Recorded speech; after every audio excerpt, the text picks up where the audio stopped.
राज्यले बेबिलोनको राजा नबुकदनेस्सरको सेवा गर्न र बेबिलोनका राजाको चुवामुनि आफ्नो घिर्सो राख्न मानेन भने म त्यस जातिलाई तरबार अनि कान र रुडीले दण्ड दिनेछु जबसम्म म उनीहरूलाई त्यसको हातद्वारा नष्ट गर्दिन परमप्रभु भन्नुहुन्छ।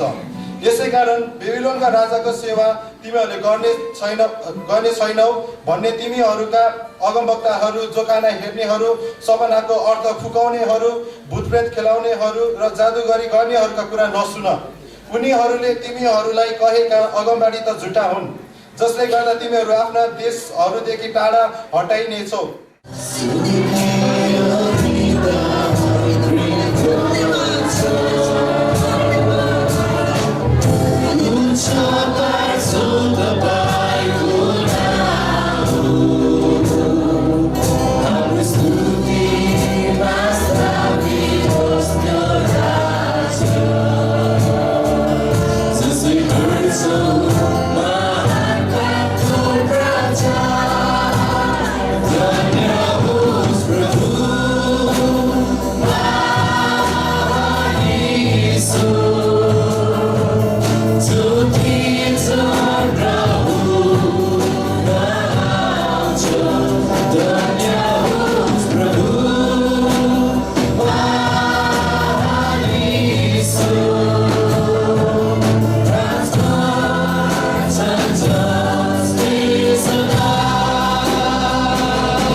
हस्त सबैलाई मण्डली परिवारलाई मेरो तर्फबाट जय मसी र साथै म विशेष गरी परमेश्वरलाई नै धन्यवाद दिन्छु किनभने यो कामहरू सबै परमेश्वरले नै जुटाउनुहुन्छ र परमेश्वरमैमा भरोसा राख।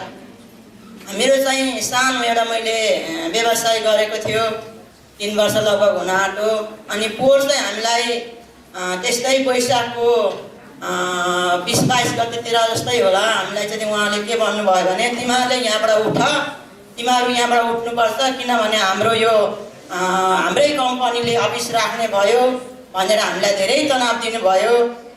त्यति बेला हाम्रो पसल पनि चोरी भएको थियो अनि मेरो श्रीमान चाहिँ धेरै नै रन्थनिएर त्यहाँ जुन भएको त्यो दाइसँग पनि धेरै गजाङगुजुङ भयो अनि मैले धेरै उहाँलाई पनि सम्झाएँ अनि त्यसै गरी हामी त्यस्तै गरी बसिरहेकै थियौँ हामी अनि हामीलाई चाहिँ हामी सटर खोज्दै थियौँ अब हामी सरै पर्छ भने किन विवाद गर्ने अनि मैले अब कसलाई भने हाम्रो नजिकमा जयल भाइ हुनुहुन्छ जस्तै दुःख सुखमा म उहाँलाई नै किन गुहार्छु भन्छु अनि त्यहाँबाट मैले उहाँलाई भने उहाँले भन्नुभयो हामी यहीँ बस्नुपर्छ भनेर प्रार्थना गर्नुपर्छ भने उहाँले भन्नुभयो अनि मेरो श्रीमानले भन्नुभयो होइन हामी सटर खोजौँ सरौँ भन्ने चाहिँ कुरा गर्नुभयो उहाँले होइन यहीँ बस्नुपर्छ हामीले यहीँ बस्न पाउनुपर्छ प्रार्थना गर्नुपर्छ भने उहाँले भन्नुभयो अनि त्यस्तै हामीलाई 3 महिनाको समय दिएको थियो अब हाम्रो बच्चाहरू पनि भर्ना गरिसक्यो कहाँ जाने त हामी भन्दै बस्दै हामी नटेरी नै बसिरह्यौँ प्रार्थनामा लागिरह्यौँ अनि त्यसै गरी मैले लक्ष्मण भाइलाई पनि भने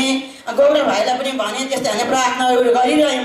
त्यसो गर्दा गर्दै उहाँले हामीलाई अस्ति के भन्नुभयो भनेदेखि तपाईँहरू सरेर जानुभएको भएदेखि हामीलाई धेरै घाटा हुन्थ्यो यहाँ तपाईहरु बस्नुभयो हामीलाई राम्रो भयो भन्नुभयो अनि अहिले अचानक त्यहाँ 2टा अफिस थियो 2टा अफिस भएको कारणले गर्दाखेरि उहाँहरू 2टा अफिसको बीचमै गजङ गुजुङ हुन थालेछ अनि थालिसकेपछि उहाँले कि तिमी सर कि म सर्छु भने चाहिँ उहाँले कुराकानी भएछ अनि भएपछि अहिले आज 3 दिन भयो उहाँ हामीलाई सर भन्ने व्यक्ति सर्नु भयो र हामीलाई अर्को सरले भन्नुभयो तिमीहरू यहीँ बस तिमीहरूले राम्रोसँग चलाऊ भनेर चाहिँ उहाँले हामीलाई वचन दिनुभयो।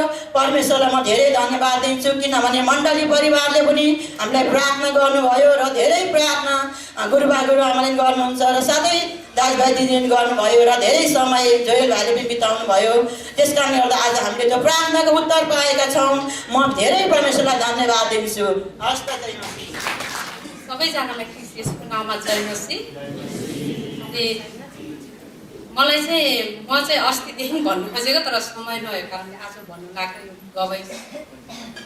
जसरी मेरो चाहिँ अफिसमा चाहिँ मैले भर्खरै काम गरेको अनि त्यो अफिसमा चाहिँ अहिले धेरै भाषण तैपनि त्यहाँ अफिसमा चाहिँ थाहै पनि गरायो अनि सन्जीको सर सबै काट्यो अनि तलबहरू पनि बढाएको छ। यो चाहिँ हाम्रो मण्डली परिवारको प्रार्थनाको उत्तर हो। सबैजनालाई धन्यवाद छ र परमेश्वरले सबैजनालाई आशिष दिनुभएको होस्। हाम्रो गुरुबा गुरुआमा लगायत सबैजनालाई प्रभुले एकदमै आशिष दिउन्। प्रभुलाई धन्यवाद छ। यति भन्दै बिदा छ। धन्यवाद छ। जय मसीह। परमेश्वरलाई म धन्यवाद चढाउँदछु। साँच्चै नै परमेश्वर कति अचम्मको महान परमेश्वर हुनुहुन्छ। हजुरलाई म धेरै धेरै धन्यवाद चढाउँदछु र यो प्रार्थनाको साँच्चै टिमहरूलाई हाम्रो गुरुआमाहरूलाई म धन्यवाद चढाउँदछु। उहाँहरूको प्रार्थनाले नि होला मेरो सबै कुरा सबैले हल गरिदिनु भयो। परमेश्वरलाई म धन्यवाद चढाउँदछु। साँच्चै नै त कति महान कृपालु दयालु परमेश्वर हुनुहुन्छ।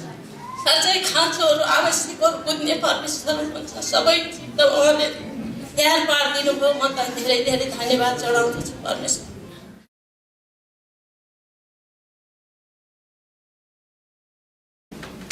सबैलाई जय मसीह। र आउनुहोस् पहिला हामी प्रार्थना गरौँ। सबैजना आँखा चिम्लिनुहोस्। परमेश्वर पिता हामी तपाईँलाई धेरै धन्यवाद दिँदछौँ किनकि तपाईँ हाम्रो असल पिता हुनुहुँदछ। हामीलाई प्रेम गर्नुहुने परमेश्वर तपाईँ हुनुहुँदछ। परमेश्वर हामी प्रार्थना गर्छौँ तपाईँ यस मण्डलीको सिंहासनमा आउनुहोस् विराजमान हुनुहोस् र प्रभु आजको सङ्गतिलाई प्रभु साँच्चै सुचारू गर्नलाई तपाईँको आशिष यस मण्डलीमा खनाइदिनुहोस् र तपाईँको महिमाको बादल निरन्तर हामी माथि राखिदिनुहोस् प्रभु र परमेश्वर हामी तपाईँको सत्यतालाई बुझ्न सकौँ। धन्यवाद छ येशूको नाम। हुन्छ पहिला हामी बिरामीहरूको लागि प्रार्थना गर्नेछौँ। तपाईँ जतिजना बिरामी हुनुहुन्छ तपाईँलाई प्रार्थनाको खाँचो छ भने हात उचाल्नु होला र तपाईँको लागि म प्रार्थना गर्नेछु।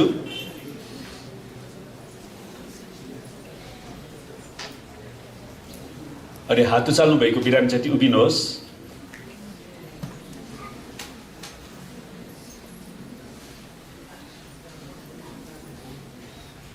र तपाईँलाई जहाँ समस्या छ त्यहाँ आफ्नो हात राख्नुहोस् र अरूले बिरामीतिर हात बढाउनुहोस् र आउनुहोस् हामी प्रार्थना गरौँ। परमेश्वर पिता, हामी प्रार्थना गर्छौँ जसरी तपाईँले आफ्नो मुक्तिको योजनामा हाम्रा सबै पापहरूलाई क्षमा गर्नुका साथै हाम्रा सबै रोग बिमारहरूलाई निको पार्नुभयो।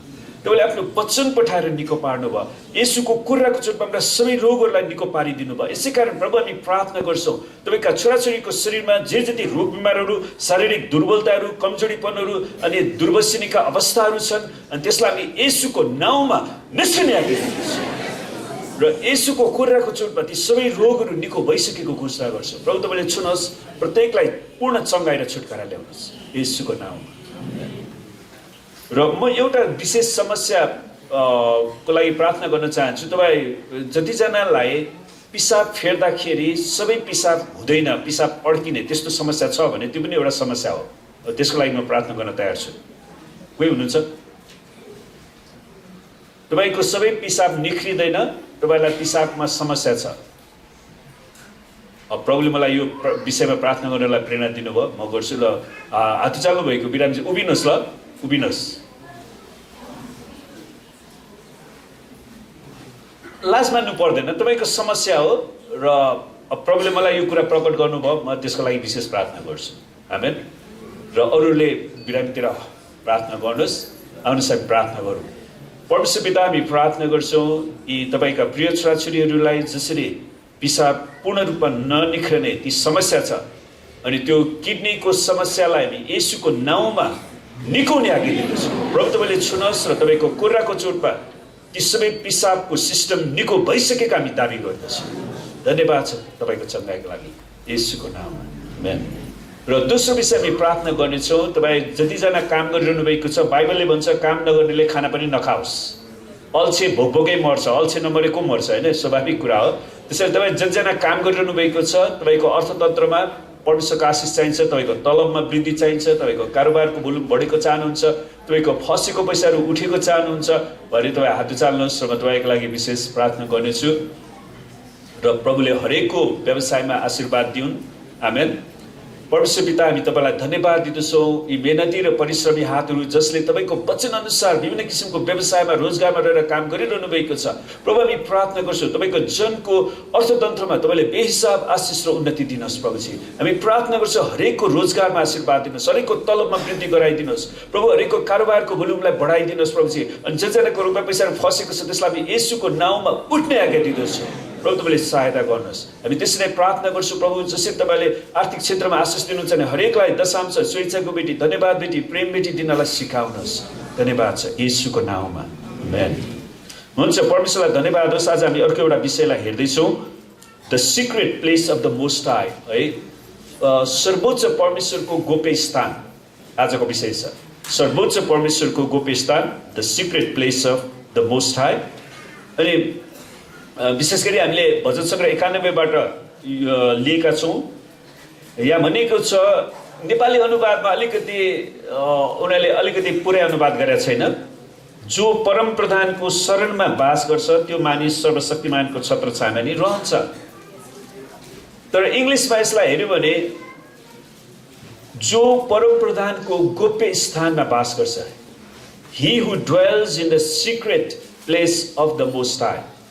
अब यहाँ नेपालीमा त्यो परम प्रधान भन्ने शब्द गरेको छ, तर हिब्रूमा जुन शब्द छ एलोन भन्ने शब्द, एलोन जुन शब्दले सर्वोच्च परमेश्वरलाई जनाउँछ। त्यसैले हामीले विश्वास गर्ने परमेश्वर सर्वोच्च परमेश्वर हुनुहुन्छ, सबैभन्दा माथि उहाँ हुनुहुन्छ। आमेन। अनि यो भजनका लेखक, यो भजनका लेखक को हो थाहा छ?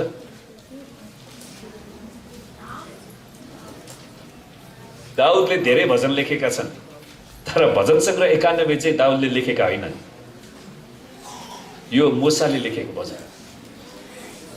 त्यसैले मोसाले आफ्नो जीवनमा एउटा महत्त्वपूर्ण, मोसाले पनि भजनहरू लेखेका छन्, है? याद गर्नुहोस्, परमेश्वरका दासहरू अरूले, सुलेमानले पनि लेखेका छन्, कोरा वंशीहरूले पनि भजन लेखेका छन्। त्यसैले तपाईँले सुपरस्क्रिप्सन भन्छ त्यहाँनिर माथि हेर्नुपर्छ। अनि मोसाले यो भजन लेख्दाखेरि उसले आफ्नो जीवनमा यो कुरालाई अनुभव गरे क्या। खास जो परम प्रधानको वा जो सर्वोच्च परमेश्वरको गोप्य स्थानमा बास गर्छ त्यो मानिस सर्वशक्तिमानको छत्र छायामुनि रहन्छ। नेपालमा छत्र छायामुनि रहन्छ।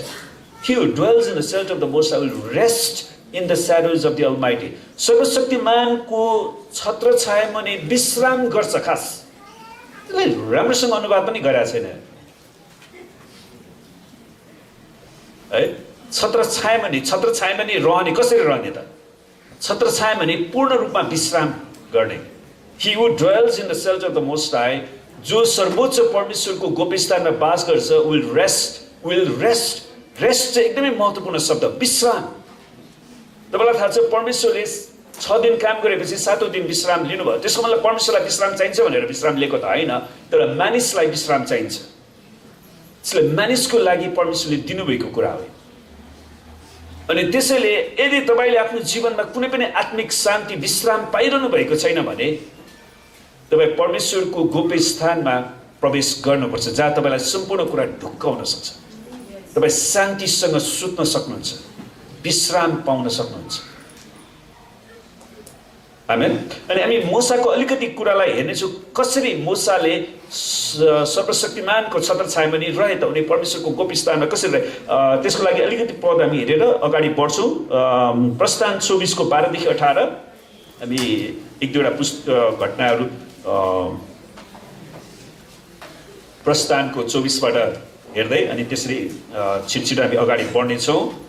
12 देखि 18 पदमा, अनि परमप्रभुले मूसालाई भन्नुभयो, पर्वतमाथि म कहाँ आएर यहाँ बस। परमेश्वरले मूसालाई बोलाउँछ, पर्वतमाथि म कहाँ आऊ। हेर्नुहोस्, हाम्रो परमेश्वर हामीलाई बोलाउन हुने परमेश्वर हुनुहुन्छ। अनि आज हामीहरू कतिजना परमेश्वरको उपस्थितिमा जानलाई भ्याएका छौँ त? अनि यो समय हामीले निकाल्नुपर्छ। म कहाँ आएर यहाँ बस, तैँले तिनीहरूलाई सिकाउनलाई मैले लेखेका व्यवस्था र आज्ञाहरूका शिलापाटीहरू तँलाई दिनेछु। सुन्नुहोस्, मूसाले आफ्नो जीवनमा मूसालाई परमेश्वरले सेवकाईमा ल्याउनुभन्दा अगाडि पहिलो 40 वर्ष त फिरौनको दरबारमा पढाउनु भयो। मूसालाई त्यहाँ ग्रेजुएट गराउनु भयो। मूसाले आफ्नो PhD डिग्री हासिल गरे। त्यसपछि मूसाले घमण्डले फुल्यो, मैले भन्दा कसले जाने छ। अनि उनी आफैले नै इजरायलीहरूलाई छुटकारा दिने क्रममा गए, एउटा मिस्रीलाई मारे पनि उसले। त्यहाँबाट उनी भाग्नु पर्यो। परमेश्वरले उसलाई अर्को 40 वर्ष आफ्नो भेडा बाख्रा पनि होइन, ससुराको भेडा बाख्राको गोठालो बनाउनु भयो। घर ज्वाइँ बस्नु पर्यो। घर ज्वाइँ पनि राम्रो कुरा हो, किनकि तपाईँले त्यहाँ नम्रताको पाठ, किनकि मूसाले अर्को 40 वर्ष सेवकाई गर्ने बेला त त्यतिखेर त घर ज्वाइँ थिएन नि त। तपाईँ सबै किसिमको ज्वाइँ छोरी जे बन्नुपर्छ बन्नुहोस्, तर तपाईँले नम्रताको पाठ सिक्नुपर्छ। आमेन।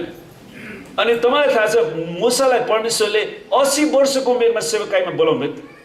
परमेश्वरले तालिम दिनुभयो। त्यसैले सेवकाईमा आउनुभन्दा अगाडि उसलाई 40 वर्षको सेवकाई गर्नलाई उसलाई 80 वर्षको तालिम चाहिएको थियो। आमेन। त्यसैले तालिम कति महत्त्वपूर्ण छ परमेश्वरको दृष्टिकोणमा। अनि त्यसपछि परमेश्वरले मलाई अर्को दुईटा कुरा पनि प्रकट गर्नुभयो। मैले यो लाइनमा अध्ययन गर्दै थिएँ। परमेश्वरले सुनस् मूसालाई आफ्नो गोप्य स्थानमा बोलाउनु हुँदाखेरि दुईचोटि उसले 40 दिन डाँडामा बिताउनु पर्यो। अनि मूसाले परमेश्वरको गोप्य स्थानमा 40 दिन, पहिलो 40 दिन बिताउँदाखेरि परमेश्वरले उसलाई धेरै कुरा सिकाउनु भयो। अनि त्यो परमेश्वरको 10 आज्ञा दिने क्रममा अनि इजरायलीहरूले बागी भएर मूर्ति पूजातिर लागे। त्यसपछि मूसालाई रिस उठेर त्यही 10 आज्ञाको ढुङ्गाको पार्टीले नै हिर्काइदिन्छ। अब त्यो फुट्यो हरा। पछि परमेश्वरलाई भन्छ फेरि अर्को ढुङ्गाको पार्टी काटेर ल्याए। अनि फेरि अर्को 40 दिन परमेश्वरलाई राख्नुभयो। प्रियहरू, हाम्रो बाइबल मूसाले त्यतिकै कल्पना गरेर रचेर लेखेको कथा होइन। उनी परमेश्वरको गोप्य स्थानमा परमेश्वरको महिमाको बादलभित्र रहँदाखेरि परमेश्वरले दिनुभएको शिक्षा थियो। उनी त्यहाँनिर उसले परमेश्वरको वचन, ती सम्पूर्ण व्यवस्था उसले त्यहाँबाट पाएका थिए। अनि धेरै मान्छेहरू परमेश्वरको वेदीमा जाँदैनन्। अनि परमेश्वरको वेदीमा नगइकन गरेका कुराहरू आशिषमय पनि हुँदैन। आमेन। त्यो चाहिँ शारीरिक मात्रै हुन्छ। अनि परमेश्वरले यहाँनिर उसलाई ल्याउनुहुन्छ, पर्वतका माथि म कहाँ आएर यहाँ बस, तैँले तिनीहरूलाई सिकाउनलाई मैले लेखेका व्यवस्था र आज्ञाहरूका शिलापाटीहरू तँलाई दिनेछु। अनि त्यसपछि हामी देख्छौँ पुरै उनले धेरै कुरा त्यहाँ लेखेका छन्। स्पष्ट रूपमा हरेक शिक्षाहरू एक एक गरी उनले दिएका छन्, पुरै स्पष्टताका साथ। किनकि हाम्रो परमेश्वर गोलमालको परमेश्वर हुनुहुन्न। आमेन। वा स्पष्ट रूपमा शिक्षा दिने परमेश्वर हुनुहुन्छ। तब मूसा र दिनका सेवक योसु उठेर परमेश्वरका पर्वतमा गए। मूसाले धर्मगुरुलाई भने हामीहरू तिमीहरू कहाँ नआउन्जेल, तिमीहरू यहीँ हामीहरूलाई पर्ख। त्यसैले मूसाले ती जो जति धर्मगुरुहरू थिए, तल भएका एल्डरहरू थिए, उनीहरूलाई पर्खन लाउँछन्। हारुन र हुर तिमीहरूसँग छन्, कसैको केही विवाद है तिनीहरूका जाउन्। त्यसैले सुरुदेखि नै मूसाले कुनै समस्या पर्यो भने सबै कुरा उसैले सुल्झाउनलाई हुन त उसको ससुरा बाले त्यो कुरा सिकाउँछ उसलाई। त्यसैले त्यो बेला समस्या पर्यो भने हारुन र हुर्का जानु। अनि तब मूसा पर्वतमा उक्ले र बादलले पर्वतलाई ढाकिराख्यो। यो कुन बादल? पानीको बादल होइन, यो परमेश्वरको महिमाको बादलले मूसालाई ढाकेको थियो। जो सर्वशक्तिमानको गोप्य स्थानमा वा जो सर्वोच्च परमेश्वरको गोप्य स्थानमा बास गर्छ, त्यो सर्वशक्तिमानको छत्र छायामा नै विश्राम गर्दछ। त्यो नेपालीमा त्यो शब्द छैन। He who dwells in the shelter of the Most High will rest, विश्राम। सर्वशक्तिमानको छत्र छायामा नै विश्राम पाउँदछ उसले। हाम्रो विश्राम पाउने ठाउँ पनि येशू ख्रीष्ट मात्रै हो। आमेन। सुन्नुहोस्, फिल्म हलले तपाईँलाई विश्राम दिँदैन, लागु पदार्थले तपाईँलाई विश्राम दिँदैन, जाँड रक्सीले विश्राम दिँदैन, ड्रग्सले, गाजा भाङ धतुरोले पनि तपाईँलाई विश्राम दिँदैन। तपाईँको भविष्यको विश्राम पाउने सम्पूर्ण सुरक्षा चाहिँ परमेश्वर मात्रै हुनुहुन्छ। आमेन। परमप्रभुको महिमा सिनै पर्वतमा रह्यो। 16 पदमा परमप्रभुको महिमा सिनै पर्वतमा रह्यो। त्यसैले मूसाले जुन 91 भजन लेखेका छन्, उनले त्यो अनुभवबाट लेखेका छन्। परमेश्वरको आत्माले उसलाई त्यो कुरा प्रकाश दिनुभयो, पवित्र आत्माले। र बादलले पर्वतलाई ढाकिराख्यो। परमप्रभुको महिमा सिनै पर्वतमा रह्यो र बादलले 6 दिनसम्म पर्वतलाई ढाकिराख्यो। 7औं दिनमा परमप्रभुले बादलको बीचबाट मूसालाई बोलाउनु भयो। हेर्नुहोस्, 7औं दिनमा मात्रै बोलाउनु भयो। किन? उसले 6 दिनसम्म आफूलाई कति नम्रतामा राख्यो होला। त्यसैले परमेश्वरको उपस्थितिमा जाँदाखेरि परमेश्वरले आजको भोलि सबै A to Z लेख भनेर दिने होइन नि त। तयारी एकदमै महत्त्वपूर्ण कुरा हो। तिमीहरू पवित्र हो किनभने म पवित्र छु। अनि 7औं दिनमा परमप्रभुले बादलको बीचबाट मूसालाई बोलाउनु भयो। इजरायलीहरूका दृष्टिमा परमप्रभुको महिमाको रूप पर्वतको टाकुरामा भस्म पार्ने आगो जस्तै थियो। अनि अर्को ठाउँमा हामी भनेको छ नि, परमप्रभु भस्म गर्ने आगो हुनुहुन्छ। आमेन। त्यसैले परमेश्वरलाई जो गर्न मिल्दैन, आगोसँग खेल्न मिल्दैन क्या, त्यसले डराउँछ। तब मूसा बादलको बीचमा भएर पर्वतमा उक्ले र तिनी पर्वतमा 40 दिन र 40 रात रहे। आमेन। 40 दिन 40 रात रहे। परमेश्वरले मूसालाई बोलाउनु। सुन्नुहोस्, यही कुरालाई कतिजनाले नकल गरेर त्यतिकै 40 दिन 40 रात म खादिनँ, खाना खादिनँ भनेर त्यतिकै कोही मान्छेहरू मरेर गएका छन्। त्यो हातहालमा नकल गर्ने होइन क्या। मूसाले म उपवास बस्न जान्छु भनेर बसे होइन, परमेश्वरले बोलाउनु भयो परमेश्वरको गोप्य स्थानमा। अनि परमेश्वरले नै उसलाई सुरक्षित राख्नु भयो। अनि उसलाई जब परमेश्वरले राख्नु, उसलाई खानाको आवश्यकता परेन। किनकि परमेश्वरको तेजले, परमेश्वरको शक्तिले नै उसको शरीरलाई, उसको अङ्ग प्रत्यङ्गलाई नरिस भन्छ के भन्छ नेपालीमा, पोषण दिनुभयो। पोषण दिनुभयो। उहाँको उपस्थितिले नै पोषण दियो। त्यसैले उसलाई खानाको आवश्यकता परेन। तर याद गर्नुहोस्, परमेश्वरको महिमाबाट बाहिर निस्केपछि उसलाई खानु परेन? पऱ्यो नि। आमेन। त्यसपछि 17 देखि 22 मा हामी हेरौँ। अनि परमेश्वरले उसलाई मूसालाई एउटा महत्त्वपूर्ण आज्ञा दिनुहुन्छ, परमेश्वरको करारको सन्दुक बनाउनको लागि, जुन चाहिँ महापवित्र स्थानमा राखिन आवश्यक थियो। अनि तैँले निखुर सुनको एउटा कृपा आसनमा यी सबै शिक्षा परमेश्वरले मूसालाई त्यो महिमाको बादलभित्र रहँदाखेरि दिनुभएको थियो। आमेन। अनि उसले त्यहाँ ध्यान दिएर परमेश्वरको वचन सिक्नको लागि उसको मन कतै पनि भङ्ग नभइकन उसले पूर्ण रूपमा परमेश्वरमा विश्राम लिएर उसले सिकेका थिए। अनि परमेश्वरलाई भन्नुहुन्छ अनि तैँले निखुर सुनको एउटा कृपा आसन बनाउनु, त्यसको लम्बाइ 2 हात आधा र चौडाइ पिटेको सुनको 2वटा करुबहरूको कृपा आसनको दुवै किनारमा बनाउनुहुन्छ। त्यो चाहिँ कृपा आसन, किनकि परमेश्वरको कृपाले हाम्रो पापलाई क्षमा गर्छ। त्यसैले हरेक व्यक्ति जब उसले पाप गर्छ परमेश्वरको कृपा आसनको वेदीमा जानुपर्छ। त्यसैको लागि परमेश्वरले त्यो कुरा बनाउनु भएको थियो। परमेश्वरले मानिसलाई एउटा भेट्ने ठाउँ बनाउँदाखेरि त्यो कस्तो हुनुपर्छ त्यो कुरालाई हामी यहाँ पाउँदछौँ। एउटा करुब एक किनारमा र अर्को करुब अर्को किनारमा, ती 2 करुब र कृपा आसन एउटै टुक्रा सुनबाट त्यसका दुवै किनारमा बनाउनु। ती करुबहरूले आफ्ना, करुब भनेको स्वर्गदूत है, आफ्ना आफ्ना पखेटा मासतिर फैलाएका र कृपा आसनलाई आफ्नो पखेटाले ढाकेको हुनुपर्छ। करुबहरूले तिनीहरूको मुख आम्ने सामने र कृपा आसनतिर फर्केको हुनुपर्छ। त्यो कृपा आसनलाई सन्दुकको माथि राख्नु अनि सन्दुकभित्र गवाई पाटी राख्नु, जो म तँलाई दिनेछु, परमेश्वरको वचन, त्यही म तँसित भेट गर्नेछु। त्यही म तँसित भेट गर्नेछु। त्यसले परमेश्वरलाई भेट्ने ठाउँ, त्यो महापवित्र स्थानमा कसरी रहनुपर्छ भन्ने कुराको स्वर्गीय नमुनालाई परमेश्वरले मूसालाई दिनुहुन्छ। त्यसैले त मूसाले भन्न सक्छ, जो सर्वोच्च परमेश्वरको गोप्य स्थानमा बास गर्छ त्यो सर्वशक्तिमानको छत्र छायो भने त्यसले विश्राम पाउँदछ। त्यही म तँसित भेट गर्नेछु। अनि कृपा आसनमाथि गवाई पाटीको सन्दुकमाथि हुने ती 2 करुबहरूका बीचबाट इजरायलीहरूको निम्ति सबै आज्ञाहरू म तँलाई दिनेछु। हेर्नुहोस् त, परमेश्वरको गोप्य स्थानबाट परमेश्वरले हामीलाई त्यो शिक्षा दिनुहुन्छ। जबकि कृपा आसनभित्र परमेश्वरको 10 आज्ञाको पाटी वचन अनि हारुनको लौरो र मन्ना, त्यो कुरा त्यहाँ राखिएको थियो।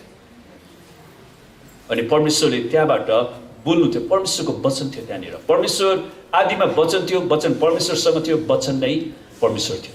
अनि परमेश्वरले आफ्नो वचनद्वारा हामीसँग बोल्नुहुन्छ। अनि हामी प्रभुको वचन सुन्नको लागि कतिको तयार छौँ त?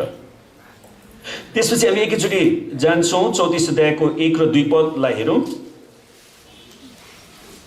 त्यो सरस्वती कन्टेक्स्ट बुझ्नको लागि मैले तपाईँलाई राख्छु। परमप्रभुले मूसालाई भन्नुभयो, पहिले जस्तै ढुङ्गाको 2वटा पाटी काटेरले म ती पाटीमा त्यही कुराले, किनकि इजरायलीहरूले 32मा हामी जाउँ त्यो बुझ्नलाई, 34 बुझ्नलाई 32मा जानुपर्छ। जब मानिसहरूले मूसालाई पर्वतबाट ओर्लन बिहालो गरेको देखे तब तिनीहरू हारुनका भेला भएर तिनलाई भन्न लागे, उठ्नुहोस् र हाम्रा अघि अघि जानलाई देवताहरू बनाउनुहोस्, किनकि हामीलाई मिश्रबाट निकालेर ल्याउने मूसालाई के भयो हामी जान्दैनौँ। 40 दिनसम्म पनि उनीहरू पर्खिन सकेनन्। तल यता परमेश्वरले मूसालाई कति भव्य परमेश्वरको वचन दिइरहनु भएको छ, तलतिर गन्जागोल भइसक्यो। शैतानले एकैछिनमा तिनीहरूलाई भाँडिसक्यो, अपवित्रतामा डोडाइसक्यो। त्यसैले हामीले यो पाठबाट एकदमै सिक्नुपर्छ प्रियहरू। कसैले हामीलाई भाँड्दैमा हामी भाँडिने व्यक्ति हुनु हुँदैन है। अनि उनीहरू त्यहाँनिर जान्छन्। अनि बिचरा हारुन अलिक कच्चा अगुवा थियो, उनी चाहिँ मानिसले जे भने त्यसैको पछि लाग्ने क्या। अनि त्यहाँबाट उनीहरूले ल तिमीहरू कसरी सुन बटेलेर ल्याऊ, सुनको बाछा मूर्तिको पूजा भयो, बाछा पूजा भयो, सुरु गराइदियो। त्यसले गर्दाखेरि परमेश्वरले फेरि मूसालाई भन्छ। अनि त्यसपछि मूसालाई परमेश्वरले भन्नुभयो तल जाँदा के भइरहेछ? अनि तल जान्छ, मूर्ति पूजा पो भइरहेछ। मूसालाई रिस उठेर त्यो 10 आज्ञाको पार्टीले नै हिर्काइदिन्छ तिनीहरूलाई, त्यो फुटेर गइहाल्यो। अनि त्यसपछि परमेश्वरले मूसालाई फेरि बोलाउनु भयो। परमप्रभुले मूसालाई भन्नुभयो 34 अध्यायमा, पहिलेका जस्तै ढुङ्गाको 2वटा पाटी काटेर ले। जस परमेश्वरले मूसालाई त्यतिखेर दण्ड दिनु भएन, मूसाको रिस पनि त्यतिखेर ठिक थियो। अनि परमेश्वरले फेरि अनुग्रह गर्नुभयो, फेरि 2वटा ढुङ्गाको पाटी काटेर ले। अनि उसले ल्याउँछन्, म ती पाटीमा त्यही कुरा लेख्नेछु जो तैँले फुटाएको पहिलेको पाटीमा लेखेका थिए है। अनि बिहानै तयार भएर सिनै पर्वतको टाकुरामा उक्लेर त मेरो सामुन्ने हाजिर हो। अनि परमेश्वरले उसलाई फेरि बोलाउनुहुन्छ। अनि त्यसपछि 4 देखि 9 हामी हेरौँ। तब मूसाले पहिलेको जस्तै ढुङ्गाका 2वटा पाटी काटेर परमप्रभुले आज्ञा गर्नुभए चाहिँ बिहान सबेरै उठी सिनै पर्वतमा उक्ले तिनले आफ्नो हातमा 2वटा शिलापाटी पनि लगे अनि परमप्रभु बादलमा ओर्लनु भयो। तिनीसँग त्यहीँ खडा भएर उहाँले आफ्नो नाउँ परमप्रभु घोषणा गर्नुभयो। वा यावे, परमप्रभु यावे। यो चाहिँ इङ्ग्लिसमा चाहिँ ठुलो क्यापिटल LORD लर्ड भनेको छ, तर त्यसलाई पुरै क्यापिटल प्रयोग गरेको छ। तर हिब्रू भाषा चाहिँ अलिकति भवेल छैन क्या, हिब्रूमा समस्या त्यो भवेल नभएको कारणले त्यसको उच्चारण चाहिँ यावे हो कि याहुवा हो कि। मैले अर्को एउटा यहुदी रबाईको सुन्दाखेरि चाहिँ उसले चाहिँ याहुवा भन्ने अनुवाद गरेको छ। कसैले यावे भन्छ, कसैले यहोवा भन्छ है। त्यसैले जे होस् परमप्रभुको व्यक्तिगत नाउँ यावे वा यहुवा घोषणा गर्नुभयो। यसपछि परमप्रभु तिनको सामुन्ने गएर यसो भनी घोषणा गर्नुभयो, परमप्रभु टिठाउनमा भरिपूर्ण दयालु परमेश्वर, जो क्रोध गर्नमा ढिलो र प्रेम र विश्वस्ततामा प्रशस्त हुनुहुन्छ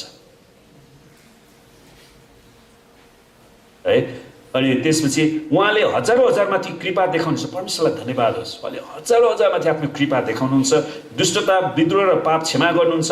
तर उहाँले दोषीलाई कुनै पनि किसिमले सजाय दिनुहुन्छ। हाम्रो परमेश्वरले दण्ड दिनुहुन्छ। पिता पुर्खाका दुष्टताको दण्ड तिनीहरूका छोराछोरी नाता नातिनी तेस्रो र चौथो पुस्तासम्म दिन्छु।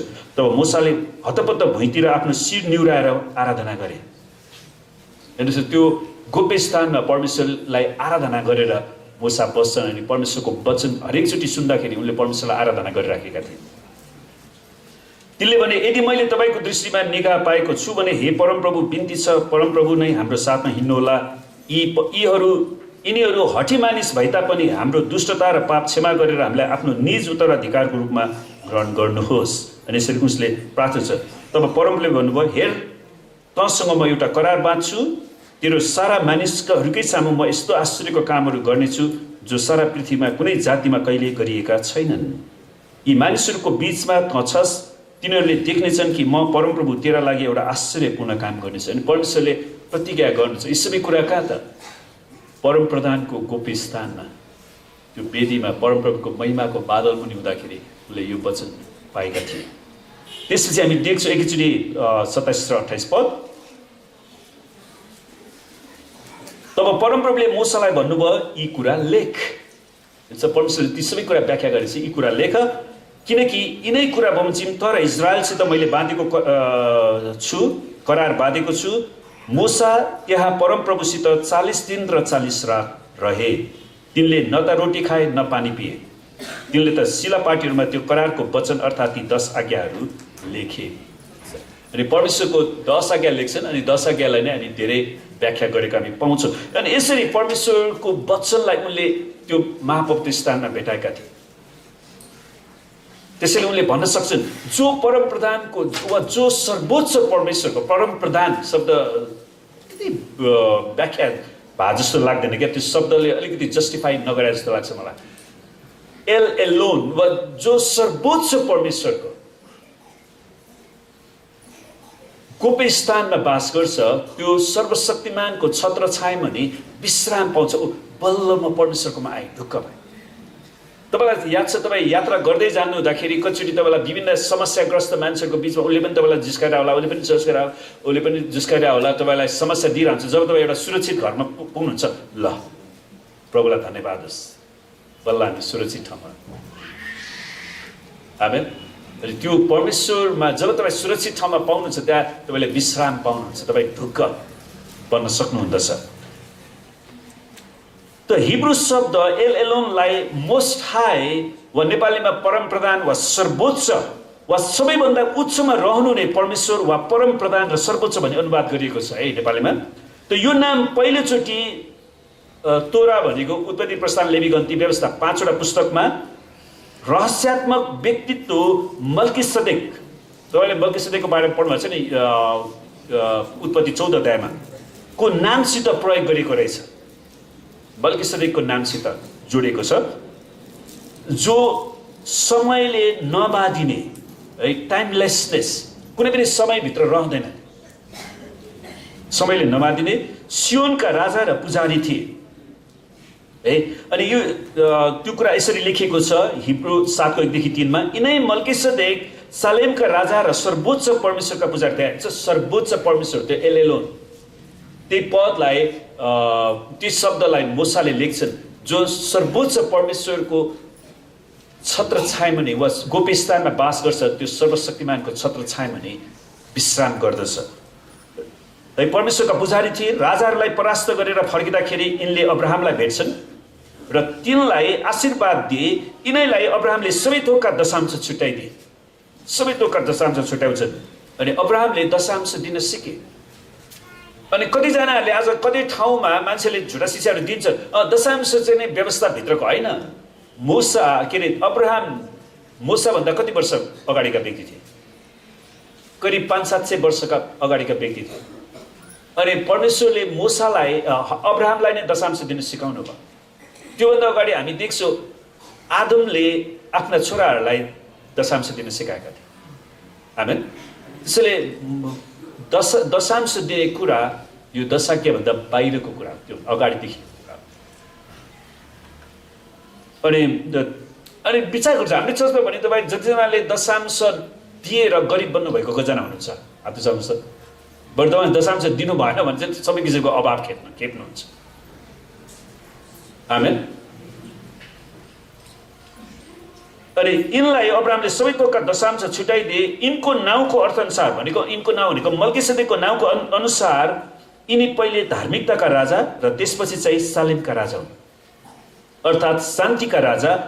बिना पिता बिना माता बिना वंशावली जीवनको आदि र अन्त्य नभएका तर परमेश्वरको पुत्र स्वरूप यिनी सदाकाल पुजारी भइरहन्छन्। हिब्रू 7:1-3। यिनै मल्कीसेदेकले हाम्रा पिता पुर्खा अब्राहमलाई रोटी र दाखमध्ये खान दिएका थिए। विचार गर्नुहोस्, रोटी र दाखमध्ये जुन आज हामी रोटी र दाखमध्ये खाँदैछौँ नि, पछि प्रभु यीशुले यसलाई प्रयोग गर्नुहुन्छ हो। उत्पत्ति 14:18 पछि यही रोटी र दाखमध्येलाई प्रभु यीशु ख्रीष्टले नयाँ करारमा प्रवेश गर्न र उद्धार पाउनको निम्ति प्रयोग गर्नुभयो। यदि तपाईँ परमेश्वरको राज्यमा प्रवेश गर्न चाहनुहुन्छ भने तपाईँले मानिसको पुत्रको शरीर खानु पर्यो, रगत पिउनु पर्यो। अनि त्यो मानिसको पुत्रको शरीर र रगतलाई प्रभुले कसरी देखाउनु भयो त? उहाँले त्यो निस्ताचारको भोजको रोटी र कचौरालाई लिएर भन्नुभयो यो रोटी मेरो शरीर, यो मेरो शरीर हो, अनि यो कचौरा मेरो रगतमा भएको नयाँ करार हो। अनि त्यसरी किनकि प्रभुले भन्नुभयो जसले मानिसको पुत्रको शरीर खाँदैन रगत पिउँदैन त्यो आफैमा जीवन हुँदैन। त्यसैले अनन्त जीवन पाउनको लागि ख्रीष्ट येशूको शरीर र रगतसँग सहभागी हुनुपर्छ। तर त्यो चाहिँ रोटी र दाखमध्येबाट त्यसलाई प्रतिनिधित्व गराउनु भयो। त येशूले भन्नुभयो तिमीहरूले मानिसको पुत्रको देह खाइने र उसको रगत पिउनु तिमीहरूमा जीवन हुँदैन। मेरो देह खाने र मेरो रगत पिउनेसित अनन्त जीवन छ र अन्त्यको दिनमा म त्यसलाई जीवित पार्नेछु। मेरो देह खाने र मेरो रगत पिउने चाहिँ ममा रहन्छ र म त्यसमा रहन्छु। यूहन्ना 6:53-56। अनि तिनीहरूले भोज खाइरहेको बेला येशूले रोटी लिनुभयो र आशीर्वाद दिनुभएपछि उहाँले त्यो भाँच्नुभयो र चेलाहरूलाई दिनुभयो र भन्नुभयो लियो खाओ यो मेरो शरीर हो। तब कचौरा पनि लिएर धन्यवाद दिई उहाँले तिनीहरूलाई यसो भनेर दिनुभयो तिमीहरू सबैले यसबाट पियो किनभने यो नयाँ करारको मेरो रगत हो। यो नयाँ करारको मेरो रगत हो जो धेरैको पापको प्रायश्चितको लागि बहाइन्छ। मत्ती 26:26-28। त अनन्त भनेको टाइमलेसनेस है। अनन्त भनेको जो चाहिँ कुनै समयभित्र बाँधिँदैन। हामीहरू चाहिँ आमाको गर्भमा आएदेखि हामी एउटा निश्चित वर्ष 80, 90, 100 वर्ष कति तपाईँ बाँच्नुहुन्छ त्यो भित्र हाम्रो जीवन टुङ्गिन्छ। तर परमेश्वर कहिले पनि समयको अन्त्यभन्दा बाहिर हुन्छ, समयभन्दा बाहिर हुन्छ। त्यसैले उहाँ अनन्त समयले नबाँधेको राजा र परमेश्वरका पुजारीको रूपमा मल्कीसेदेक वा परमेश्वर शरीरमा देखा पर्नु। खास यसलाई थियोलोजीमा थियोफ्यानी भन्छ। थियोफ्यानी भनेको बाइबलमा ठाउँ ठाउँमा परमेश्वर देखा पर्नु भएको छ। जस्तै अब्राहमसँग पनि परमेश्वर देखा पर्नु भयो नि जस्तो होला त्यहाँ 3 जना व्यक्ति। अनि अब्राहम त्यसपछि परमेश्वरले कसरी सदोम र गमोरालाई नष्ट गर्छु भनेर प्रकट गर्नुहुन्छ। अनि अब्राहमले त्यहाँनिर परमेश्वरसँग प्रार्थना गर्छन्। त्यो पनि थियोफ्यानी हो। अनि ठाउँ ठाउँमा परमेश्वर देखा पर्नु भएको छ। त्यसैले मल्कीसेदेकलाई पनि बाइबल विद्वानहरूले थियोफ्यानी वा परमेश्वर प्रकट हुनुभएको भनेर भन्छन्। आफैलाई रित्तो पारेर यस संसारमा आउन अघि हाम्रा प्रभु परमप्रभु परमेश्वर येशू ख्रीष्टको प्रकाश थियो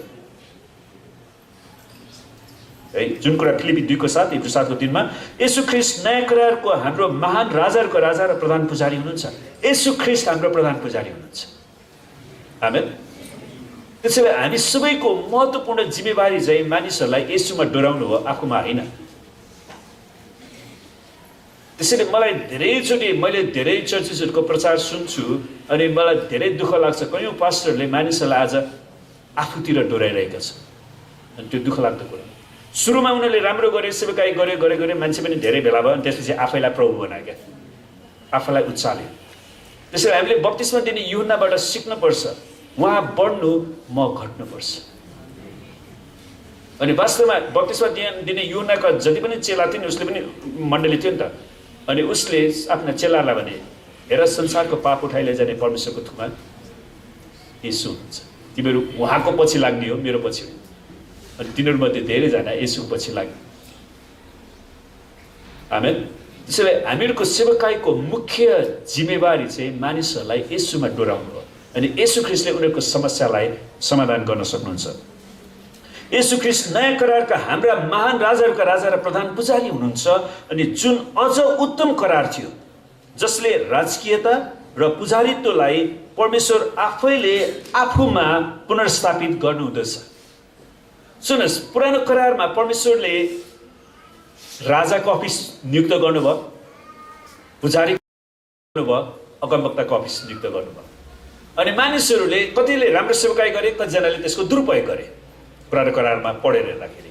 अनि अन्तमा परमेश्वर ख्रीष्ट जब आउनुहुन्छ उहाँले राजाको अफिस, अगमवक्ताको अफिस र पुजारीको अफिस सबै आफैमा लिनुभयो। अनि उहाँ आफै हाम्रा राजाहरूका राजा, हाम्रा महान प्रधान पुजारी, हाम्रा अगमवक्ताहरूलाई वचन सिकाउनुहुने परमेश्वर उहाँ हुनुहुन्छ। आमेन।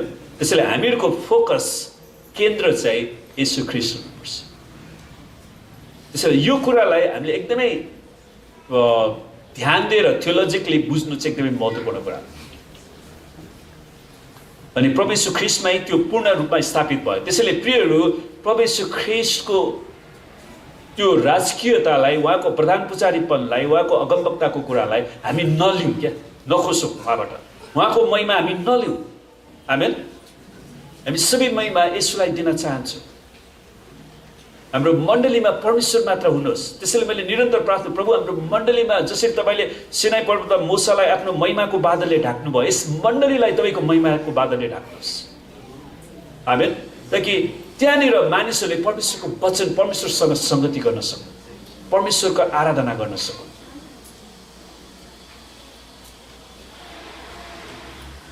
अनि एलोन शब्द चाहिँ दुईवटा हिब्रूको दुईवटा आधारभूत शब्दबाट आउँदो रहेछ। त्यसको रुट वर्ड चाहिँ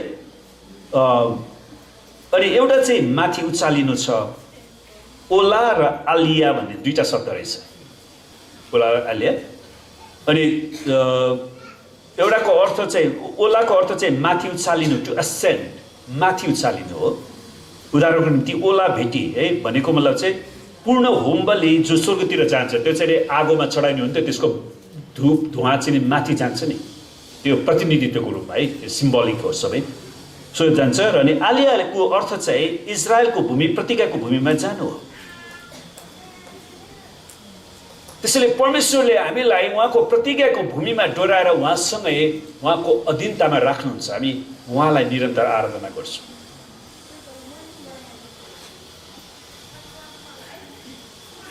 त्यसैले एलोन शब्दले यो सत्यताको प्रकट गर्दछ कि परमप्रभु बौरी उठ्नु भएको व्यक्ति हुनुहुन्छ जसले नरकका सम्पूर्ण शक्तिमाथि विजय हासिल गर्नुभयो र मृत्युको शक्तिलाई पूर्ण रूपमा हराउनु भयो। अर्को शब्दमा भन्नुपर्दा एलोन वा सर्वोच्च परमेश्वर, परमप्रभु हाम्रा परमेश्वर येशू ख्रीष्टको नाम हो। आमेन। उहाँ सर्वोच्च परमेश्वर हुनुहुन्छ। त बाइबल विद्वानहरूले भनेका छन् कि मूसा सर्वोच्च परमप्रधानको गोप्य स्थानमा वास गर्दा, अर्थात् उनी परमेश्वरले दिनुहुने व्यवस्था 10 आज्ञा लिन जाँदा सिनाई पर्वत परमेश्वरको महिमाको बादलले ढाकेको थियो, जुन अघि हामीले हेरिसकेका छौँ नि, जहाँ उनी 40 दिन र 40 रात रहेका थिए। अघि हामीले हेरिसकेका छौँ, जुन पवित्र र पवित्रतामा लुक्ने स्थान थियो, परमेश्वरको पवित्रतामा लुक्ने स्थान। परमेश्वरले उसको पापलाई धुनुभयो, पखाल्नु भयो। थाहा छ तपाईँलाई पछि मूसा फर्केर आउँदाखेरि उसको शरीर पनि परमेश्वरको तेजले चम्किन सुरु गर्यो। आमेन। अनि मैले प्रार्थना गरिरहेको छु, प्रभु हाम्रो पुनरुत्थान एक्लेसिया मण्डलीका हरेक सदस्यहरूको अनुहार परमेश्वरको तेजले चम्कोस्। जब तपाईँ मण्डलीबाट घर जानुहुन्छ, तपाईँ बाटोमा हिँड्दाखेरि मानिसहरूले तपाईँको शरीरमा परमेश्वरको चमकलाई देख्न सक्छ। यो मान्छेहरू फरक छ, यिनीहरू परमेश्वरको मण्डलीबाट फर्केका छन्। आमेन। अनि तपाईँको छाया पर्दाखेरि पनि मान्छेहरू निको हुन सक्छ। त्यसैले प्रियहरू, जब हामी परमेश्वरको उपस्थितिलाई लिएर जान्छौँ भने शैतानको शक्ति डगमगाएर भाग्न सुरु गर्छ। आमेन। हामी डराउनै पर्दैन।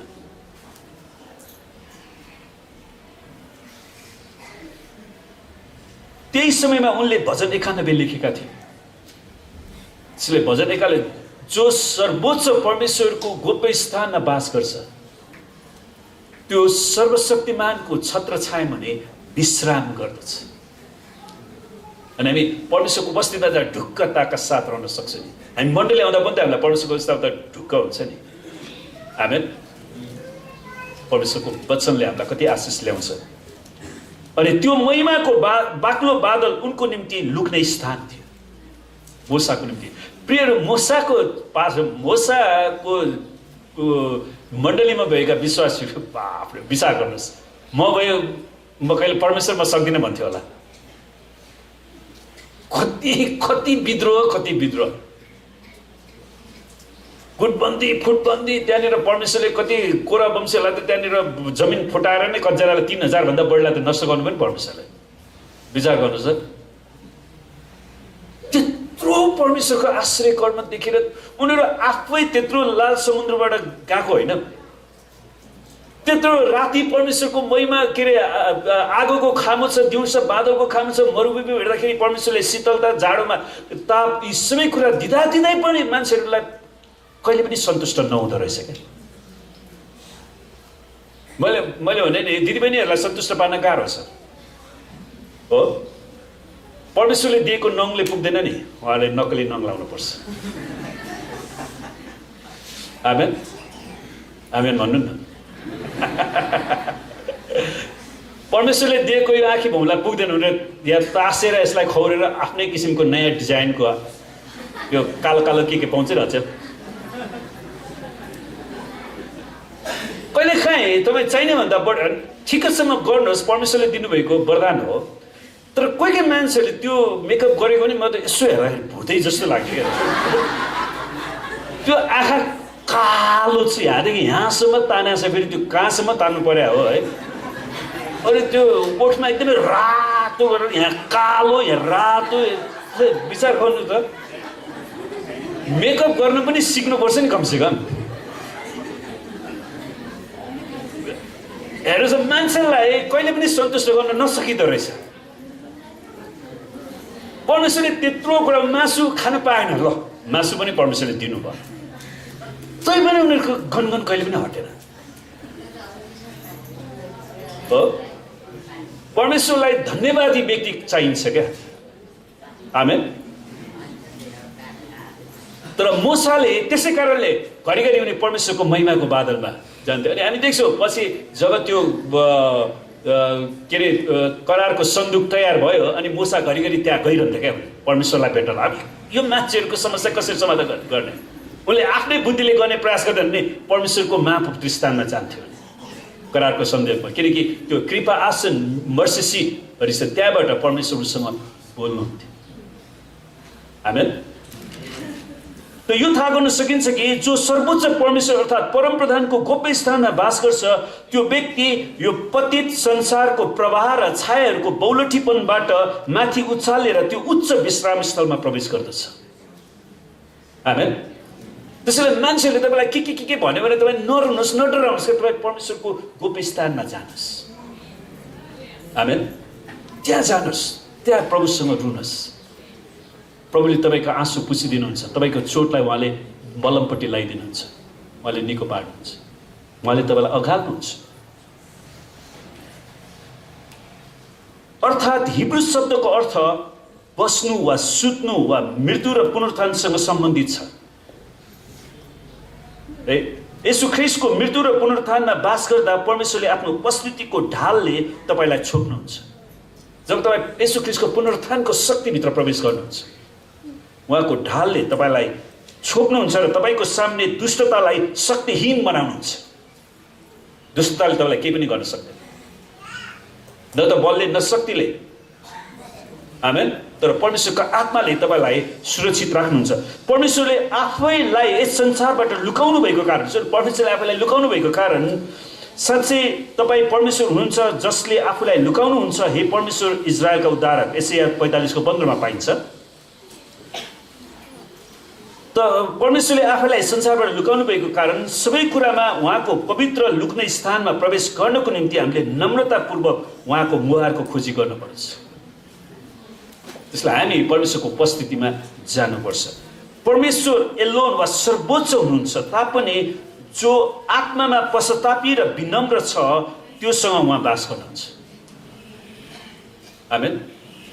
आत्मामा विनम्र र पश्चातापीको हृदयमा त्यो बास गर्नुहुन्छ। यशाया 57:15 त्यसै कारण परमप्रभु हाम्रा परमेश्वरलाई एल सदाई भनिएको छ। एल सदाई, जो हामीलाई सम्हाल्ने, झुटाउनु हुने शरणस्थान र हाम्रो घर हुनुहुन्छ। जसरी हामीलाई मृत्युको छायाले घेरा हाल्न सक्छ, त्यसरी नै हामीलाई एल सदाई परमेश्वरको छायाले घेरा हाल्न सक्दछ। आमेन। शक्तिशाली चिलहरूले आफ्ना बचेराहरूलाई आफ्नो पखेटाले छोपे जस्तै एल सदाई परमेश्वरले पनि आफ्ना प्वाखहरूले छोपेर हामीलाई सुरक्षा दिनुहुन्छ। मैले एउटा गवाई धेरै वर्ष अगाडि सुनेको थिएँ। उहाँहरू दार्जिलिङको जङ्गलमा सुसमाचार प्रचार गर्दै जाँदाखेरि, गाउँमा जाँदाखेरि जङ्गलमा पर्नुभयो। अनि राति एकदमै चिसो थियो, हिउँ पर्ने ठाउँ। अनि अब के गर्ने मलाई थाहा छैन, प्रभु हामीलाई बचाउनुहोस् भने उनीहरू जङ्गलमा परे अनि त्यो रुखमुनि उनीहरू बसे। अनि उनीहरूले भन्छ राति एउटा ठुलो खै चिल जस्तै के हो त्यसको पखेटाले उनीहरूलाई रातभरि छोपेर क्या। अनि उनीहरूलाई पुरै तातो दियो, उनीहरू मजाले सुते त्यहाँ। अनि बिहान केही पनि थिएन, उनीहरूलाई केही पनि भएको थिएन, उनीहरूमा कुनै चिसो केही पनि थिएन, शीतहरू केही पनि परेको थिएन। अनि परमेश्वरले त्यो ताप दिइरहनु भयो अनि उनीहरूलाई जोगाउनु भयो। जब तपाईँ सर्वोच्च परमेश्वर अर्थात् माथि उचाल्नु भएको परमेश्वरको गोप्य स्थानमा बास गर्नुहुन्छ, तपाईँलाई उहाँको महिमाको बाक्लो बादलले लुकाउँछ। त्यसैले त इजरायलीहरू त्यही बाक्लो बादलको कारणले, मूसालाई नदेखेको कारणले उनीहरू एकैछिनमा फेरि भड्किहाले। मान्छेको कति छिटो बहकिहाल्नु पर्यो। र सदाय परमेश्वरको उपस्थितिको छत्र छाया मुनि तपाईँ रहन सक्नुहुन्छ। निश्चय नै उहाँले तिमीलाई सिकारीको पासोबाट र घातक रुढीबाट पनि बचाउनु हुनेछ। परमेश्वरले हामीलाई रुढीबाट सुन्नुहोस्, अहिले चाइनामा भएको जुन कोरोना भाइरसको रुढी कतिवटा देशहरूमा, 9वटा देशहरूमा फैलिरहेको छ, कतिजना मान्छेहरू मरिसक्यो। तर परमेश्वरले हामी जो परमेश्वरको गोप्य स्थानमा बास गर्छौँ ती सबै महामारीबाट, रुढीबाट उहाँले बचाउनुहुन्छ। आमेन हो। जब हामी परमेश्वरको सत्यतामा बास गर्छौँ, परमेश्वरको उपस्थितिले हामीलाई सबै समय सबै कुराहरूबाट ढाक्दछ। अहिले हामीलाई सबै कुराबाट ढाक्नुहुन्छ। त्यसै कारण यस संसारको निम्ति हामी परमेश्वरसँगै अपरिचित व्यक्ति बन्दछौँ। एउटा यात्री जसले दुष्टमाथि सजाएर यस युगको अन्त्यमा संसारको चङ्गाइको निम्ति पर्खिन्छ। परमेश्वरले दुष्टमाथि दण्ड दिनुहुन्छ र यस युगको अन्त्यमा उहाँले चङ्गाइको निम्ति हामी पर्खिन्छौँ। तिमीले सिंह र गोमनलाई कुल्चनेछौ, जवान सिंह र सर्पलाई तिमीले पैताला मुनि लतार्नेछौ। हिजो म त्यो पशुपतिको क्षेत्रमा प्रार्थना गर्न गइरहेको थिएँ। अनि कुकुरले बाँदरलाई आक्रमण गर्ने प्रयास गरे क्या। अनि म मेरै अगाडि, अनि त्यो एउटा ढेँडो बाँदरले चाहिँ कुकुरको त्यो पछाडिपट्टि ढाडमा चाप्पै गरे। अनि मैले विचार, प्रभु मलाई बचाउनुहोस्, फेरि त्यसले रिसाएर मलाई पनि आक्रमण गर्ने हो कि। र प्रभुलाई धन्यवाद, त्यसले मलाई केही पनि गरेन, त्यो सबै आफ्नो बाटो भागे। मैले विचार गरेर त्यो कुकुरले पनि बाँदरलाई जिस्काउन नहुने क्या त्यो पशुपतिमा। तर परमेश्वरले हामीलाई सुरक्षा दिनुहुन्छ। आमेन। त्यहाँ एउटा गोप्य ढोका छ जहाँबाट तपाईँ कुनै पनि समय प्रवेश गर्न सक्नुहुन्छ। यो ढोकाले परमेश्वरको उपस्थितिमा प्रवेश गराउँदछ। जसरी दाउदले भनेका छन्, मैले परमप्रभुलाई सधैँ मेरै सामने राखेको छु, उहाँ मेरो दाहिने हाततर्फ हुनुहुन्छ, यसकारण म डग्ने छैन। किनकि त्यो ढोका कुन ढोको हो त? येशू ख्रीष्ट आफै हुनुहुन्छ। आमेन। हामी यो यूहन्ना 10 मा पाउँछौँ नि, हामी जस्तोसुकै परिस्थितिबाट गुज्रिनु परे तापनि हामी परमेश्वरको उपस्थितिभित्र येशू ख्रीष्टद्वारा प्रवेश गर्न सक्छौँ। किनकि हाम्रा प्रधान पुजारी हाम्रो दुर्बलतामा हामीसँग सहानुभूति देखाउन नसक्ने हुनुहुन्न, तर हामी जस्तै उहाँ सबै कुरामा परीक्षित हुनुभयो। किनकि उहाँ मानिस बनेर आउनुभयो र पनि पाप रहित हुनुहुन्थ्यो, उहाँले पाप गर्नु भएन। यसै कारण साहससँग अनुग्रहको सिंहासनको नजिक जाउँ र खाँचोको समयमा सहायता पाउनलाई कृपा र अनुग्रह प्राप्त गर्न सकौँ। त्यसैले प्रियहरू, हामी परमेश्वरको वेदीमा, त्यो परमेश्वरको गोप्य स्थानमा, पवित्र स्थानमा हामी जान सक्छौँ। प्रभु यीशुको रगतद्वारा हामी कुनै पनि समय जान सक्छौँ। आमेन। किनकि उहाँ हाम्रो प्रधान पुजारी हुनुहुँदछ। हिब्रू 4:15 संसारलाई यो वास्तविकताबारे केही पनि थाहा छैन, तर उनीहरू ठगीपना र झुटको सिद्धान्तद्वारा दासत्वमा बाँधिएका छन्। जसरी येशू प्रभुले भन्नुभयो, तिनीहरूलाई त स्वर्ग राज्यका रहस्यको ज्ञान, तिमीहरूलाई भनेको चेलाहरूलाई त स्वर्गको राज्यको रहस्यको ज्ञान दिएको छ, तर तिनीहरूलाई भने दिएको छैन, उनीहरूलाई थाहा छैन। मत्ती 13:11 पवित्र आत्माले भन्नुहुन्छ, हे मेरा मानिसो, आओ तिमीहरू आफ्ना कोठाहरूमा पसेर ढोकाहरू थुन। यसाया 26:20 हाम्रो हृदयको गोप्य स्थानहरूमा, हाम्रा प्रार्थना कोठाहरूमा, हाम्रा जीवनको हरेक परिवेश र क्षणहरूको माझमा उहाँको गोप्य उपस्थिति प्रकट होस् भनी हामी प्रार्थना गर्दछौँ। आमेन। त परमप्रभु हाम्रा परमेश्वर येशू ख्रीष्टको कारणले मात्र हामी सुरक्षित राखिएका छौँ। प्रिय परमेश्वर हामीलाई सुरक्षित राख्नु भएको छ, जो यस युगको शक्तिभन्दा माथि महिमित रूपमा उचालिनु भयो, अन्धकारको गोप्य प्रधानताहरूमाथि उचालिनु भयो, जसले क्रुसमा भएका आफ्नो बलिदानात्मक मृत्युद्वारा हाम्रो निम्ति सुरक्षित बाटो तयार पार्नुभयो। येशू ख्रीष्ट मात्र त्यो सत्यमा पुग्ने पुल र बाटो हुनुहुन्छ, जसले तपाईँलाई स्वतन्त्र पार्दछ। वास्तवमा उहाँ साँच्चैकै साँघुरो बाटो हुन्छ। तपाईँले परमेश्वरलाई विश्वास गर्ने निर्णय गर्नुभएको छ, याद गर्नुहोस्, हामीले अरू कुरालाई त्याग्नु पनि पर्छ। यसो प्रभुकै कारणले गर्दा हामी परमेश्वरको उपस्थितिमा त्यो महापवित्र स्थानभित्र प्रवेश गर्न पाउँदछौँ। यसो ख्रीष्टले उचालिनु भएको महिमित प्रभु हुनुहुन्छ। सम्पूर्ण संसारका मालिक र सबै कुरा माथि यसो ख्रीष्ट राजा हुनुहुन्छ। उहाँमा भरोसा राख्नेहरूको निम्ति कुनै पनि कुराले उहाँको विजयलाई रोक्न सक्दैन। आमेन। परमप्रभुको नाउँ सदा सर्वदाको निम्ति धन्यको होस्। आमेन। त्यसैले सबैले मेरो पछाडि दोहोऱ्याउनुहोस् त, जो सर्वोच्च परमेश्वरको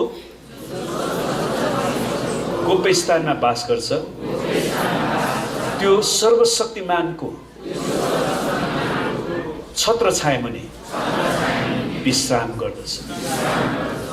प्रभु, म तपाईँको गोप्य स्थानमा, त्यो पवित्र स्थानभित्र प्रवेश गर्दछु येशू ख्रीष्टको रगतद्वारा, जहाँ मैले अनन्त विश्राम पाउँदछु। आमेन। किनकि प्रभुबाट मैले जे पाएँ सो तिमीहरूलाई सुम्पिँदै, अर्थात् जुन रातमा पक्राउ पर्नुभयो त्यो रात प्रभुले रोटी लिनुभयो। त्यो रात प्रभुले के गर्नुभयो? रोटी लिनुभयो। सुन्नुहोस्, प्रभु ख्रीष्टले प्रभु भोजको उहाँको शरीर र रगतको चिन्हको लागि उहाँले मानिसले उत्पादन गरेको कुरालाई नै लिनुभयो। त्यसको मतलब के त? परमेश्वरले मानिस उत्पादनशील भएको चाहनुहुन्छ। मानिसले उत्पादन गरेका कुरालाई परमेश्वरले ग्रहण गर्नुहुन्छ। यतिसम्म कि त्यो रोटीलाई आफ्नो शरीरको, त्यो स्वर्गीय शरीरको चिन्ह पनि उहाँले दिनु। आमेन। अनि उहाँको रगत त पवित्र रगत हो नि, त्यो त परमेश्वरको रगत हो नि। त्यो रगतलाई पनि उहाँले दाग रसद्वारा सङ्केत गर्नुभयो। त्यसको मतलब के त? परमेश्वरले हामीले उत्पादन गरेका कुराहरूलाई स्वीकार्नुहुन्छ। आमेन। त्यसैले उहाँले हाम्रो भेटीहरूलाई पनि स्वीकार गर्छ, आफ्नो महिमाको लागि प्रयोग गर्न सक्नुहुन्छ। अनि यो खुसीको कुरा होइन र? त्यसको मतलब के त? प्रिय, हामी अल्छी मान्छे बन्न सक्दैनौँ। तपाईँ अल्छी मान्छेले के उत्पादन गर्ने? अनि सुती खाने मान्छेलाई बाँच्ने अधिकार छैन। आमेन। अल्छे भोकै मर्छ। त्यसैले हेर्नुहोस्, परमेश्वरले यो रोटी लिनुभयो र धन्यवाद दिनुभएपछि उहाँले त्यो भाँच्नु भयो प्रभुलाई धन्यवाद छ। यसमा चाहिँ म चाहिँ टुक्रा टुक्रै भयो। साँच्चै नै भन्यो भने प्रभु यीशुले त्यो उखान दिनुभएको घटना छ नि, त्यो सिरियन स्त्रीलाई भन्नुहुन्छ नि, उहाँले सिरोफोनिसियन स्त्रीलाई, प्रभु त्यो टुक्रा टुक्रा त खान पाइन्छ नि त हामीले पनि हो। त्यसो भन्दाखेरि त उनीहरूले रोटी भाज्दाखेरि टुक्रा टुक्रा हुँदाखेरि एउटा रोटीबाट थालबाट खसेर तल जान्थ्यो। अनि त्यो फोनिसियन स्त्रीले त्यो त मलाई खाने अधिकार छ नि। अनि प्रभुले भन्नुहुन्छ नि, यो स्त्रीको विश्वास चाहिँ कति ठुलो रहेछ। आमेन। अनि रोटी भाँच्नुभयो, धन्यवाद दिनुभयो, त्यसपछि उहाँले भन्यो यो तिमीहरूको निम्ति मेरो शरीर हो। उहाँले यो रोटीलाई तिमीहरूको निम्ति मेरो शरीर भनेर उहाँले दिनुहुन्छ। त्यसै गरी खाइसक्नु भएपछि उहाँले कचौरा लिनुहुन्छ र भन्नुभयो यो कचौरा मेरो रगतमा भएको नयाँ करार हो। अनि यो नयाँ करारले हाम्रो पापलाई सधैँको लागि धुँदछ। आमेन। त्यसैले जब जब हामी पाप गर्छौँ हामी प्रभुको वेदीमा गएर प्रभु तपाईँको रगतले मलाई फेरि एकचोटि धुनुहोस्, किनकि उहाँको रगत सुकेर सिद्धेको छैन, उहाँ त्यो रगत आज पनि ताजा छ। आमेन।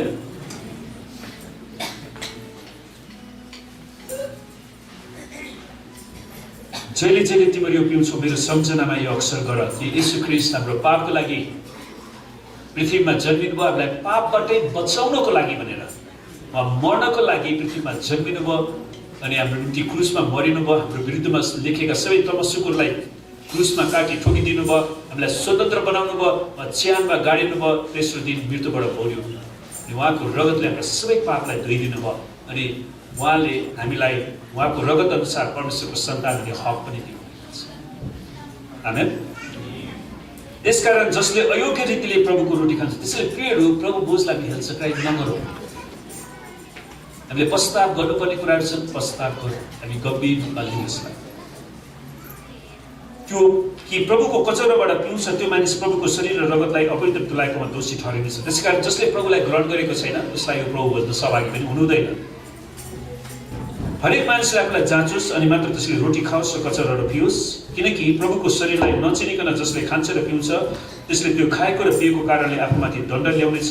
यसै कारण तिमीहरू मध्ये कोरिन्थको मण्डलीका ती विश्वासी सदस्यहरू मध्ये धेरैजना दुर्बल रोगी छौ र कतिजना चाहिँ मरिसकेका छन्। अनि प्रभु भोजलाई खाएपछि हाम्रो जीवनमा परमेश्वरको चङ्गाई र आशिष आउँछ, तर यसलाई हेलचक्राइ गर्यो भने यसले मृत्युदण्ड पनि ल्याउन सक्छ, जुन कुरा कोरिन्थको मण्डलीमा भएको थियो। त्यसैले आउनुहोस् प्रियहरू हामी आँखा चिम्लौँ यही समय। सर्वशक्तिमान परमेश्वर पिता, हामी तपाईँलाई धन्यवाद दिँदछौँ। परमेश्वरको प्रेम, परमेश्वरको अनुग्रहको लागि, तपाईँ परमेश्वरले हाम्रो पापको निम्ति जुन शरीर टोल्नुभयो त्यसको लागि हामी धन्यवाद दिँदछौँ।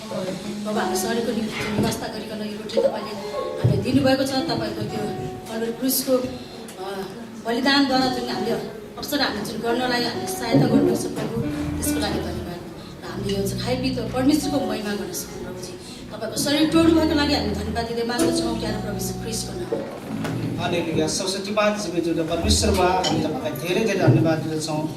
साँच्चै नै प्रभु तपाईँले हामीलाई सृष्टि गर्नुभयो, सृष्टि मात्र गर्नु भएन, आफूसँग भएका सबै थोक तपाईँले हामीलाई दिनुभयो। धन्यवाद छ प्रभु। तर पनि हामी मानिस बाघी दुष्ट तुच्छ भएको कारणले तपाईँले आफ्नो एकलौटे पुत्र तपाईँले संसारमा दिनुभएको तपाईँलाई धन्यवाद दिँदछौँ। तपाईँको पुत्रले हाम्रो निम्ति हाम्रो पापलाई शुद्ध पार्नको निम्ति आफ्नो शरीरलाई तोड्नु भयो र कल्वरी क्रुसमा तपाईँले रगत बगाउनु भयो र हाम्रो पापलाई तपाईँले धोइ पखाली तपाईँले शुद्ध पार्नुभयो प्रभु, त्यसको निम्ति तपाईँलाई धन्यवाद दिँदछौँ।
आउनुहोस् हामी एकैसाथ रोटी खाउँ अनि कचौराबाट पनि पिउनेछौँ।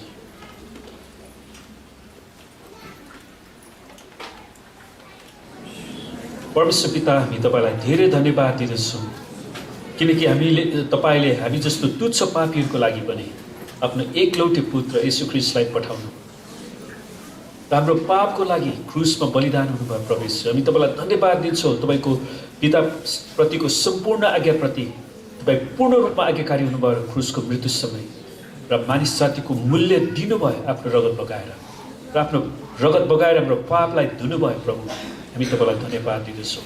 धन्यवाद छ पवित्र आत्मा, यो सत्यता तपाईँले हामीलाई प्रकट गरिदिनु भयो र ख्रीष्ट येशूलाई विश्वास गर्ने मन दिनुभयो।